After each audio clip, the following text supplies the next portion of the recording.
I used to dream about my future forever person. What they looked like, what they would do for a living, what their laugh sounded like, all sorts of things. But now I've come to realize that those expectations are unrealistic and unfair. Whether you call it the one, or soulmate, or future forever person, whoever they don't really exist. Well, not exactly. 500 Days of Summer teaches us three things. 1. That there is no such thing as the one. 2. You shouldn't find yourself in someone else, you should simply just find yourself first. And 3. Don't fall in love with the idea of a person, fall in love with the actual person. Even before getting the chance to meet Summer, Tom waves off any idea of pursuing her. You know what? Screw her. I don't care. She wants to be that way, fine. But then he gets a hook. Not one that she casted towards him, but one he creates for himself. Watch how his facial expression changes from indifference to completely smitten because of one song. I love the Smiths. Sorry? I said I love the Smiths. You've good taste in music. You like the Smiths? Yeah.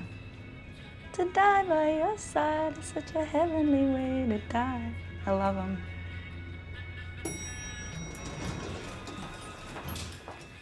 Holy. He doesn't blink once in that scene.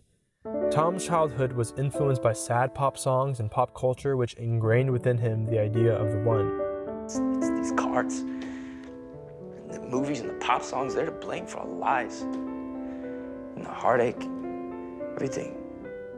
He creates this narrative where everything that he likes is insular and nobody else could possibly like it too. So when this pretty girl comes along and just so happens to like the same very popular song by the Smiths, to Tom, it's a miracle. It must be love. How can someone else like the same thing? Well, it's probably meant to be then. Just because some cute girl likes the same bizarro crap you do, that doesn't make her your soulmate, Tom. Tom clearly doesn't take his sister's advice to heart. Instead, he just falls deeper and deeper. I'm in love with Summer. I love her smile. I love her hair. I love her knees. I love this heart-shaped birthmark she has on her neck. I love the way she sometimes licks her lips before she talks. I love the sound of her laugh. Tom doesn't mention one aspect of Summer's personality or anything about her that's not her body. Physicality's great, don't get me wrong. Kissing, holding hands, sex, it's all great. But it's not everything.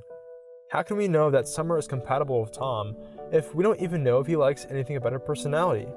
Sure, she has a cool freckle and nice knees, but does he even like anything that truly makes her her? At least we know that having sex with Summer was his big dream.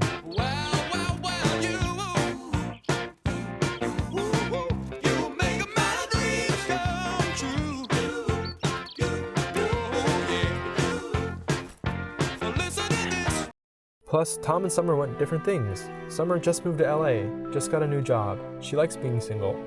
Summer makes it clear to Tom that she's not looking for a relationship or anything serious. Just don't feel comfortable being anyone's girlfriend. I don't actually feel comfortable being anyone's anything, you know?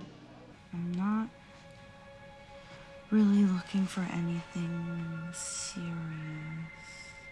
And she told you up front that she didn't want a boyfriend. Yeah. But Tom fails to see all these things as problematic because he's falling in love with the person that he's created in his mind, the one. This person who is the one is going to be everything for me. And the only thing I can tell you, and I will repeat it again and again, there is not one person who can give us everything. Nobody, no matter how phenomenal they are, will be able to satisfy all you need. It's a setup for frustration, for disappointment, and for disillusionment. That was Esther Perel, a psychotherapist and New York Times bestselling author. She says it exactly right. Tom expects Summer to fill all these holes in his life and complete him, but it's not her responsibility to meet those expectations. It's nobody's. You know that you're not gonna wake up in the morning and feel differently.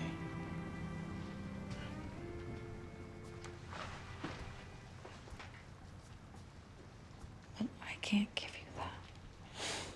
Nobody can. Summer is her own person who is responsible only for herself. When Tom and Summer come across a little trouble in a bar, Tom believes it's his responsibility, it's his duty to punch this guy in the face. Can't believe this is your boyfriend.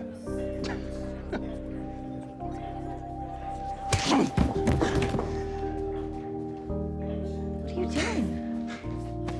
But he doesn't punch that guy for Summer. He punches him for himself, to claim the title of boyfriend, swooping in and saving the day. But Summer didn't need him to do anything. She had it under control. Plus, the guy was already walking away. In Tom's head, Summer is somebody who needs him, but she is her own person, completely capable of taking care of herself. If Tom shared the same stability, not needing the push and pull of Summer to make him feel better about himself, he would have recognized Summer as her own person and not punched that guy, which leads to Tom and Summer's first fight. I just got my ass kicked for you. Oh, really? Was that for me? Was that for my benefit? Yes, it was. Okay, well, next time, don't, because I don't need your help. Or just... What? Just what? just... No, don't pull that with me. Don't even try to... This is not how you treat your friend. Kissing in the copy room, holding hands in IKEA, shower sex? Come on, friend's my balls. Tom realizes maybe Summer isn't the person that he created her to be. With help from his sister, he sees things he doesn't see before. I know you think that she was the one, but I don't.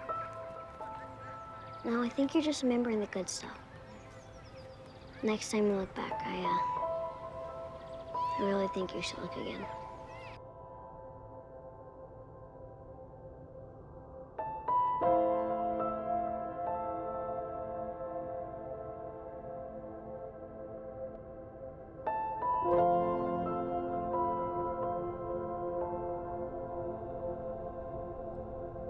And then they break up. But it's necessary. And then Tom starts to find himself. I think if you can find someone that's emotionally independent, that doesn't rely on you to prop them up every day, I think that's a big benefit. So I think you look for someone that's got a little bit of emotional independence that they can stand on their own. That was former Navy SEAL Jocko Willink affirming the importance of emotional stability. Nobody's going to give Tom meaning. He must find it within himself alone. And it's a hard process. Sometimes you want to run back to the past. Sometimes you just have to let yourself be sad. Whatever the process looks like, it's never easy, but it's always necessary. There are so many great relationship lessons from this movie. I personally learned a lot. Just like Tom, I was influenced by all these love stories that made me believe in this one superstar person that will make me whole, but that's just not how it works. So what do you think? How will you apply these lessons to your life? Just remember to know and define what you want. Be emotionally stable. And if you find someone, don't assume that they will solve all your problems or provide you emotional release or make you feel better about yourself. They won't complete you or grant you purpose or meaning.